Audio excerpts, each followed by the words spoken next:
Alcara Water Solution for hot water problems. Contact 9399906356. నమస్తే, welcome to I dream. నేను మహేశ్వరి. మనతో పాటు ఉన్నారు ఫెడికస్ హోమియోపతి హాస్పిటల్ నుంచి డాక్టర్ భరద్వాజ్ గారు. వారిని అడిగి రీసెంట్గా మనం దంగల్లో ఒక ఆర్టిస్ట్ డర్మటోమయోసిటీస్తో చనిపోయిన విషయం కూడా అందరికీ తెలుసు. ఎందుకు డర్మటోమయోసిటీస్ అంటే ఏంటి, ఇది ఎవరికి వస్తూ ఉంటుంది, వస్తే నిజంగానే ప్రాణాలు కోల్పోయేంత ప్రమాదకరమా, వీటి గురించి సార్ని అడిగి తెలుసుకుందాం.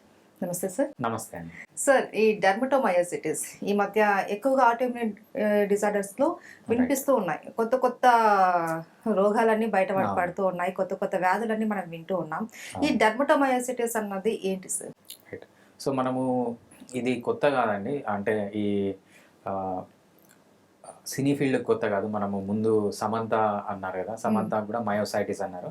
బట్ స్పెసిఫిక్గా మనకి ఏ మయోసైటిసో తెలియదు. కానీ ఈ కేసులో మీరు చెప్తున్నారు ఎవరో దంగల్లో యాక్ట్ చేసిన ఆమెకి డర్మటోమయోసైటిస్ అనేది. సో మయోసైటిస్ అనేది బేసిక్గా ఏంటంటే గ్రూప్ ఆఫ్ డిసీజెస్. సో అది ఒక స్పెసిఫిక్ డిసీజ్ కాదు. సో ఫీవర్ అనుకోండి, ఫీవర్ రావడానికి చాలా రీజన్స్ ఉండొచ్చు. బ్యాక్టీరియల్ ఇన్ఫెక్షన్స్ ఉండొచ్చు, లేకపోతే క్యాన్సర్స్ ఉండొచ్చు, ఇంకా వేరే రీజన్స్ ఏమైనా ఉండొచ్చు. సో మయోసైటిస్ అనేది ఒక కామన్ టర్మ్ అనమాట. సో కామన్ టర్మ్ అంటే బేసిక్గా ఇక్కడ ఏమవుతుందంటే inflammation of muscle. So especially ఈ మయోసైటిస్లో ఏమవుతుందంటే థై మజిల్స్, అంటే upper part of the lower limbs, upper part of the upper limbs అంటాం అనమాట. ఈ ఆర్మ్ మజిల్స్ ఇవి బాగా వీక్ అయిపోవడము, దాని తర్వాత సన్నగా అయిపోవడము, అక్కడ వీక్నెస్ రావడము, పెయిన్ రావడం. పెయిన్ అనేది అంతగా ఉండదు, సో కొన్ని కేసెస్లో పెయిన్ ఉంటుంది. సో ఇవన్నీ క్లాసిఫైడ్ యాజ్ మయోసైటిస్ అనమాట. మీరు చెప్తున్నది స్పెసిఫిక్ మయోసైటిస్.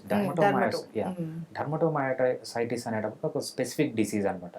అక్కడ ఏమవుతుందంటే ఈ మయోసైటిస్ సిమ్టమ్స్తో పాటు అంటే వీక్నెస్ కానీ, లేకపోతే పెయిన్ కానీ, ఈ కోఆర్డినేషన్ లేకపోవడం కానీ, వీటన్నిటితో పాటు స్కిన్కి సంబంధించిన సిమ్టమ్స్ కూడా ఉంటాయి అన్నమాట. ఎట్లాంటి సిమ్టమ్స్ ఉంటాయంటే వీళ్ళకు, సో ఫేస్లో ఎస్పెషల్లీ ఈ చీక్స్ దగ్గర, అరౌండ్ ది ఐస్, తర్వాత ఇక్కడ పైన కొంచెం పర్పులిష్ అయిపోవడము, తర్వాత చెస్ట్ పైన, బ్యాక్ పైన కొంచెం వీ షేప్లో రెడ్గా కావడం. సో ఈ సిమ్టమ్స్ అంటే muscular symptoms associated with dermatology, అంటే స్కిన్ సిమ్టమ్స్. దాన్ని అది స్పెసిఫిక్ డిసీజ్. సో దాన్ని డర్మటోమయోసైటిస్ అని మనం చెప్తామన్నమాట. సో అది చాలా రేర్ డిసీజ్. ఎంతమందిలో అంటే 100,000లో ఒకరికి వస్తుంది, అంటే లక్షలో ఒకరికో ఇద్దరికో వచ్చేంత రేర్ డిసీజ్ అనమాట. అంటే అది స్పెసిఫిక్ కాదు మయోసైటిస్. మయోసైటిస్ అనేది గ్రూప్ ఆఫ్ డిసీజెస్. దీంట్లో పాలిమయోసైటిస్ అంటాము, నెక్రోజింగ్ మయోసైటిస్ అంటాము, డర్మటోమయోసైటిస్ అంటాము. These are group of diseases అన్నమాట. అయితే సార్, మనం విన్నాం నటి కూడా చనిపోయారు అని. అంటే ఇది నిజంగానే అంత ప్రాణాంతకరమైన వ్యాధ? రైట్, ఉండొచ్చు. ఇవన్నీ మనము ఆటో ఇమ్యూన్ డిజార్డర్స్ అంటాం. ఆటో ఇమ్యూన్ డిజార్డర్స్ అంటే బేసిక్గా మన బాడీలోకి ఏదైనా ఫారిన్ ఆర్గానిజం వచ్చిందండి, వైరస్ వచ్చింది, లేకపోతే బ్యాక్టీరియా వచ్చింది, లేకపోతే ఫంగస్ వచ్చింది, లేకపోతే ఆల్గే వచ్చింది, లేకపోతే ఒక ప్రోటోజోవన్ వచ్చింది, లేకపోతే ఒక పారాసైట్ వచ్చింది, మల్టీసెల్యులర్ పారాసైట్ వచ్చింది. దానికి అగేన్స్ట్గా మన బాడీ ఏంటంటే ఒక ఇమ్యూన్ అటాక్ని లాంచ్ చేసి దాన్ని చంపేస్తుంది అనమాట. మేబీ సెల్యులార్ ఇమ్యూనిటీ ఉండొచ్చు, లేకపోతే antibody mediated different types of immunity ఉందన్నమాట. ఏ ఇమ్యూనిటీ అయినా కూడా ఉండొచ్చు. కానీ ఈ ఆటో ఇమ్యూన్ కండిషన్లో ఏమవుతుందంటే మన బాడీ సెల్స్ని, మన బాడీని ఫారిన్ బాడీ లాగా ఐడెంటిఫై చేస్తుంది. ఫర్ ఎగ్జాంపుల్ మీ హార్ట్ ఉంది, మీ హార్ట్ అనేది మీ బాడీలో ఒక పార్ట్ కదా. మీ ఇమ్యూన్ సిస్టమ్ మన మీ హార్ట్ని ఫారిన్ ఆర్గానిజం లాగా ఐడెంటిఫై చేసిందంటే దానిపైన అటాక్ లాంచ్ చేస్తుంది అనమాట. సో ఇక్కడ ఆటో ఇమ్యూన్ డిజార్డర్లో ఏమవుతుందంటే, ఫర్ ఎగ్జాంపుల్ సోరియాసిస్, లేకపోతే వీటిలో ఇవన్నీ ఆటో ఇమ్యూన్ డిజార్డర్స్. సో ఎప్పుడైతే మీ స్కిన్ని అటాక్ చేస్తుందో అది సోరియాసిస్, స్కిన్ని అటాక్ చేస్తుందో అది విటిలిగోగా ఉంటాయన్నమాట. సో చాలామంది చేసే తప్పు ఏంటి అంటే, ఏదన్నా వాళ్ళకి ఆటో ఇమ్యూన్ డిజార్డర్ ఉంది అంటే, సో అదొక స్కిన్ సోరియాసిస్ అనుకోండి, నాకు స్కిన్ డిసీజ్ అనుకుంటారు. విటిలిగో అనుకోండి, నాకు ఒక స్కిన్ డిసీజ్ అనుకుంటారు. అదేవిధంగా మజిల్ ప్రాబ్లం అనుకోండి, సో మయోసైటిస్ అనుకోండి, నాకు మజిల్ వరకు మాత్రమే ప్రాబ్లం అనుకుంటారు. అది వాళ్ళు చేసే మెయిన్ తప్పు. సో ఈ ఆటో ఇమ్యూన్ అనేది మీ జెనెటిక్స్లో ఉంటుంది. సో అది సంహౌ ట్రిగ్గర్ అయింది. మీ స్కిన్ని ఒకటే అటాక్ చేస్తుందని నమ్మకం ఏంటి? సో వేరే పార్ట్ని కూడా అటాక్ చేయొచ్చు కదా. సో అందుకు మేము ఏం చేస్తామంటే, ఏ ఆటో ఇమ్యూన్ డిజార్డర్ ఉన్నా వాళ్ళని రెగ్యులర్గా హోల్ బాడీ చెకప్ చేస్తామన్నమాట. దాని రీజన్ ఏంటి అంటే, హోల్ బాడీ చెకప్ చేయడానికి మీ ప్రస్తుతానికి మీ థైరాయిడ్ గ్లాండ్ను, లేకపోతే స్కిన్ను అది ఫారిన్ బాడీ లాగా ఐడెంటిఫై చేసి, ఫ్యూచర్లో వేరే పార్ట్ని అది ఫారిన్ బాడీ లాగా ఐడెంటిఫై చేయదని నమ్మకం ఏంటి? సో మీ హార్ట్ని ఐడెంటిఫై చేయదని నమ్మకం ఏంటి? ఎనీ ఆర్గాన్ ఎనీ ఆర్గాన్, స్పెషల్గా మనకు కొన్ని మేజర్ ఆర్గాన్స్ ఉన్నాయన్నమాట. బ్లడ్ని అటాక్ చేసింది అనుకోండి, దాన్ని పర్నీషియస్ అనీమియా అంట. మీ ఇంటెస్టైన్ అటాక్ చేసింది అనుకోండి, కాన్స్ డిసీజ్ అంట. అట్లా మల్టిపుల్గా ఉన్నాయన్నమాట. సో ఎస్పెషలీ మయోసైటిస్లో ఉన్నప్పుడు వాళ్ళు వేరే దానిపైన కాన్సన్ట్రేట్ చేయకపోయినచ్చు, ఓన్లీ మయోసైటిస్కి అదే మజిల్ ప్రాబ్లమ్ తీసుకుంటచ్చు. ఇంకోటి మయోసైటిస్లో మనం చూసేది ఏంటంటే underline cancer. So some of the cancers can cause myositis. So దాన్ని నెగ్లెక్ట్ చేసి ఉండొచ్చు, లేకపోతే ఆ క్యాన్సర్ కనుక్కోవడానికి టైం అయిపోయి ఉండొచ్చు. సో మనం వీ డోంట్ నో. బట్ ఏదన్నా ఆటో ఇమ్యూన్ డిజార్డర్ వీళ్ళు అనుకున్నంత సింపుల్ కాదు. సో దాని వెనకాల చాలా పాథాలజీ ఉంటుంది.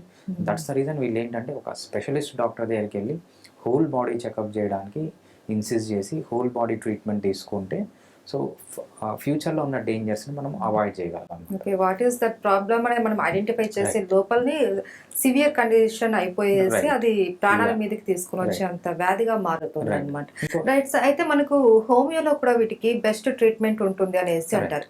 ఆటో ఇమ్యూనిటీ అనేది మనం పెంచుకోవడానికి ప్రీవెంట్ గా కూడా మెడిసిన్స్ ఇస్తారు అనేసి అంటూ ఉంటారు. అది ఎంతవరకు నిజం సార్? ఇది ఒక రేర్ డిసీజ్ అనమాట. సో ఈ రేర్ డిసీజెస్లో హోమియోపతి స్కోప్ చాలా ఎక్కువగా ఉంటుంది. ఎందుకు హోమియోపతి స్కోప్ రేర్ డిసీజెస్లో ఎక్కువగా ఉంటుందంటే హోమియోపతికి డిసీజ్కి సంబంధం. ఫర్ ఎగ్జాంపుల్ మనం అలోపతిలో ఏమంటారు, క్రుడ్జ్ఫెల్డ్ జాకబ్ డిసీజ్ అని ఒక డిసీజ్ అనమాట. అది చాలా రేర్ డిసీజెస్. 1 మిలియన్ పీపుల్లో అంటే 10 లక్షల మందిలో ఒకరికి వస్తుంది ఇయర్లీ. ఓకే, చాలా రేర్ డిసీజ్. దానికి మెడిసిన్ లేదు. సో ఈ కనీసం ఈ మయోసైటిస్ కన్నా ఏదో బాగా సైడ్ ఎఫెక్ట్స్ ఉన్న పెయిన్ కిల్లర్స్ లేకపోతే స్టెరాయిడ్స్ ఇచ్చి కొంచెం వరకన్నా కాపాడచ్చు. కొన్ని డిసీజెస్కి అది కూడా లేదు. హోమియోపతిలో అటువంటి డిసీజెస్ కూడా ట్రీట్ చేస్తాం. ఎందుకు ట్రీట్ చేయగలమంటే homeopathy doesn't care about the disease. అంటే ట్రీట్మెంట్ కోసం డిసీజ్ అనేది ఇంపార్టెంట్, డిసీజ్ తెలుసుకోవడం ఇంపార్టెంట్. ఎందుకంటే అది ప్రోగ్నోసిస్ ఎలా ఉంటుంది, దాన్ని ఎలా ఐడెంటిఫై చేయాలి, మీరు చెప్పినట్టు దేనిపైన ఎఫెక్ట్ చూపిస్తుంది అని తెలుసుకోవడానికి. కానీ ఒక డిసీజ్ని ట్రీట్ చేయడానికి హోమియోపతిలో డిసీజ్ నేమ్ అవసరం లేదు, సిమ్టమ్స్. ఏ డిసీజ్ అన్నా దానికి సిమ్టమ్స్ ఉంటాయంటే హోమియోపతిలో మందు ఉంటుంది. బేసిక్గా ఇక్కడ ఏంటంటే homeopathy medicines are prescribed on symptomatology, not on disease. Disease ఏదన్నా అవ్వచ్చు. సో ఫర్ ఎగ్జాంపుల్ చిన్న ఎలక్ట్రోలైట్ ఇంబ్యాలెన్స్, మీరు ఎండలో తిరిగి వచ్చారు, హెడేక్ వస్తుంది. పెద్ద పెద్ద క్యాన్సర్లో బ్రెయిన్ ట్యూమర్స్లో కూడా హెడేక్ వస్తుంది. సో ఆ హెడేక్ సిమ్టమ్స్ని మనం తీసుకుంటే మనం బ్రెయిన్ ట్యూమర్కి ఇచ్చే మెడిసిన్నే సింపుల్ హెడేక్ కూడా ఇస్తాం. సింపుల్ హెడేక్ ఇచ్చిన మెడిసిన్నే బ్రెయిన్ ట్యూమర్కి కూడా ఇస్తాం. So homeopathy doesn't differentiate between diseases, it concern only about symptoms అనమాట. సిమ్టమ్స్ మ్యాచ్ అయ్యే కరెక్ట్ మెడిసిన్ ఇచ్చాం, బాగా తగ్గుతుంది అనమాట. సో అందువల్ల అది రేర్ డిసీజా, కామన్ డిసీజా, లేకపోతే సివియర్ డిసీజా, లేకపోతే సింపుల్ డిసీజా, అంత డేంజరస్ కాని డిసీజా అని హోమియోపతికి సంబంధం. So homeopathy treats based on the symptomatology. So ఇదే విధంగా మనకు మయోసైటిస్కి డర్మటోమయోసైటిస్కి సిమ్టమ్స్. సో 10 మందికి డర్మటోమయోసైటిస్ వచ్చింది అనుకోండి, 10 మందిలో 10 సిమ్టమ్స్ ఉండొచ్చు. కొంతమందికి థైస్ సన్నగా అయిపోవచ్చు, కొంతమందికి థైస్ నార్మల్గా ఉండొచ్చు, ఆర్మ్స్ సన్నగా అయిపోవచ్చు, కొంతమందికి స్కిన్ పైన ప్రాబ్లమ్స్ ఎక్కువ రావచ్చు, కానీ మజిల్ ప్రాబ్లమ్స్ అంతగా లేకపోవచ్చు. కొంతమందికి మజిల్ ప్రాబ్లమ్స్ ఎక్కువగా రావచ్చు, కొంతమందికి స్కిన్ ప్రాబ్లమ్స్ ఎక్కువగా ఉండొచ్చు. సో వాళ్ళ బాడీ తత్వాన్ని బట్టి అదే బాడీలో స్కిన్ కూడా ఎక్కడ, సో ఫేస్ పైన అవుతుందా, లేకపోతే నుదురు పైన అవుతుందా, లేకపోతే ఫ్రంట్ అవుతుందా, బ్యాక్ అవుతుందా, ఎప్పుడు ఎక్కువ అవుతుంది, ఎప్పుడు తగ్గుతుంది. సో ఇవన్నీ క్యాలిక్యులేట్ చేసుకొని మనం మెడిసిన్ ఇచ్చినప్పుడు హోమియోపతిలో తగ్గే ఛాన్స్ చాలా ఎక్కువగా ఉంటుంది అన్నమాట. సో ఆటో ఇమ్యూనిటీ వల్ల వచ్చే ఈ ప్రాబ్లమ్స్ అన్ని కూడా మనకు హోమియోపతి ద్వారా అయితే బెస్ట్ రిజల్ట్ అయితే ఉంటుంది. Right. Thank you so much sir.